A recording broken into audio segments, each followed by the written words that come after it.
Hello students. तो आज हम डिस्कस करते हैं ए लेटर टू गॉड का नेक्स्ट पैसेज क्या है। मैंने 3-4 पैसेज आपको डिस्क्राइब कर दिए हैं और कमेंट भी बहुत अच्छे आ रहे हैं। मैक्सिमम स्टूडेंट्स बोल रहे हैं कि बहुत अच्छा है सर। तो डिस्कस करते हैं class 10 CBSE board chapter letter to God.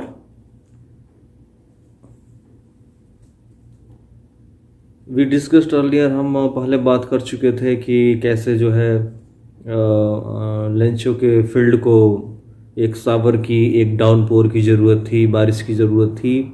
और जैसा कि उसने प्रिडिक्ट किया था बारिश भी आने लगा था और बहुत ही इंटरेस्टिंग माहौल था, सर्कमस्टेंसेस था।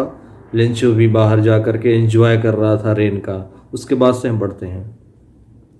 With a satisfied expression, he regarded the field of ripe corn with its flower draped in a curtain of rain.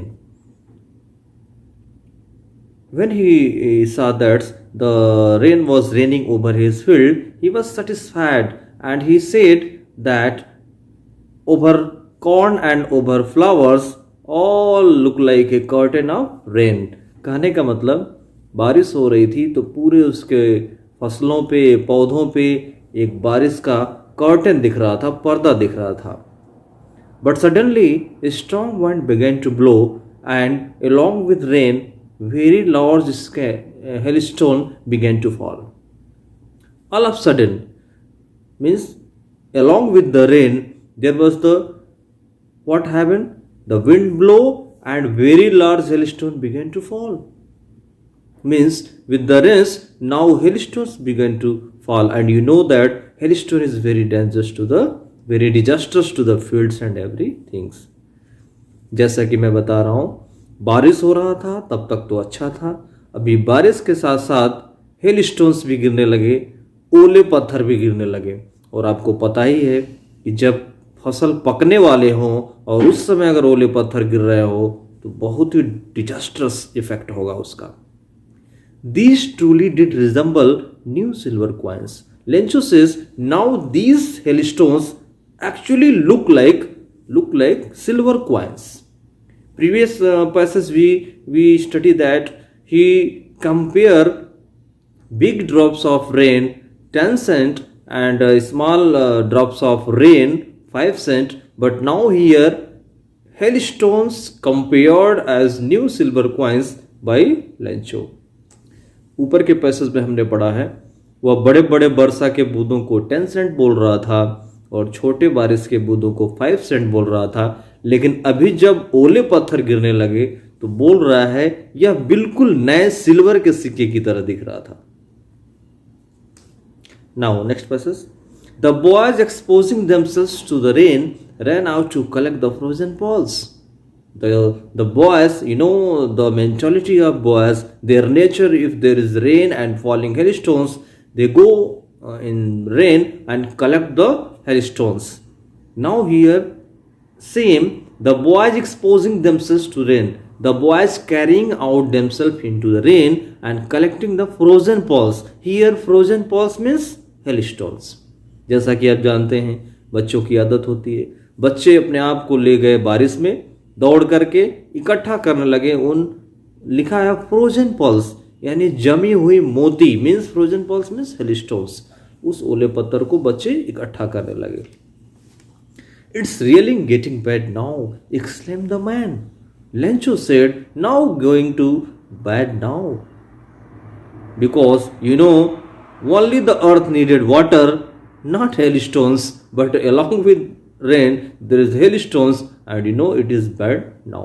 So Lencho said, Lencho बोलता है कि अब रियली बहुत बुरा हो रहा है। I hope it passes quickly. Lencho guesses it passes quickly. Lencho सोचता है कि यह जल्दी से खत्म हो जाएगा। It did not pass quickly, लेकिन यह जल्दी से नहीं गुजरा। For an hour the hailstone rained on the house, the garden, the hillside, the cornfield and the whole valley. 1 घंटे तक यह जो ओला पत्थर है कहाँ कहाँ गिरा? ओवर द हाउस, घर पे, बागीचे पे, पूरे हिल साइड में, पूरे उस हिली एरिया में, पूरे फसलों पे, ऑन द होल वैली और पूरे उस घाटी में। 1 घंटे तक, फॉर एन आवर.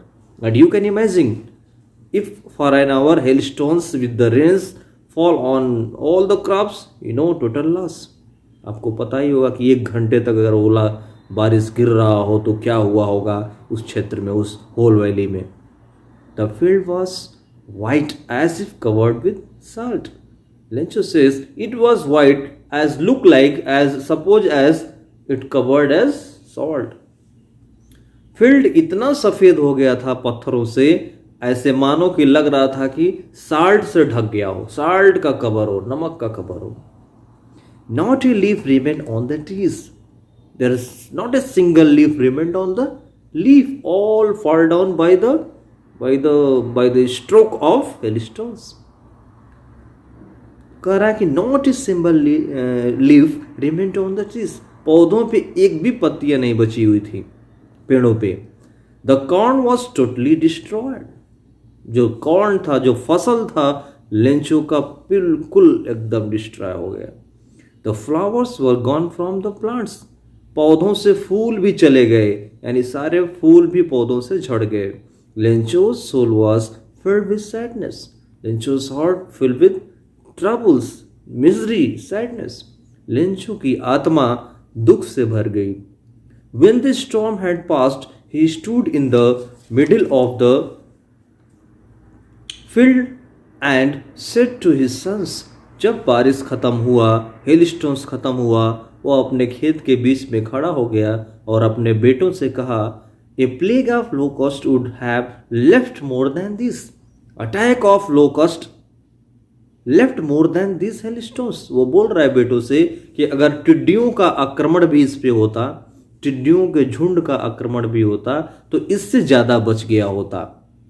जैसा कि आप जान ही रहे हैं, किसानों का जो क्रॉप्स होता है, फसल होता है, कभी टिड्डियों की मार, कभी बारिश, कभी सूखा, कभी ड्राट्स, बहुत सारी चीज़ों से होता है, बहुत सारी चीज़ों से गुजरना पड़ता है उनको. तो बोल रहा है कि अ plague of locust would have left more than this.